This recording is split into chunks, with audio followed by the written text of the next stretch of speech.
Naniniwala ang ilang senador na dapat ipagpatuloy lang ng Pilipinas ang anumang aktibidad na ginagawa sa Escoda Shoal. Ito ay sa gitna ng panibagong mga pahayag ng China hinggil sa lugar.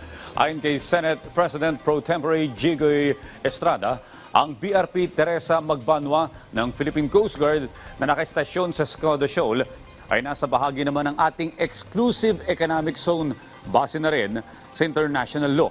Ani Estrada, walang rason para umatras ang ating barko. Kinestyon naman ni Senate Majority Leader Francis Tolentino kung bakit tila China pa ang may gana pang maghain ng protesta.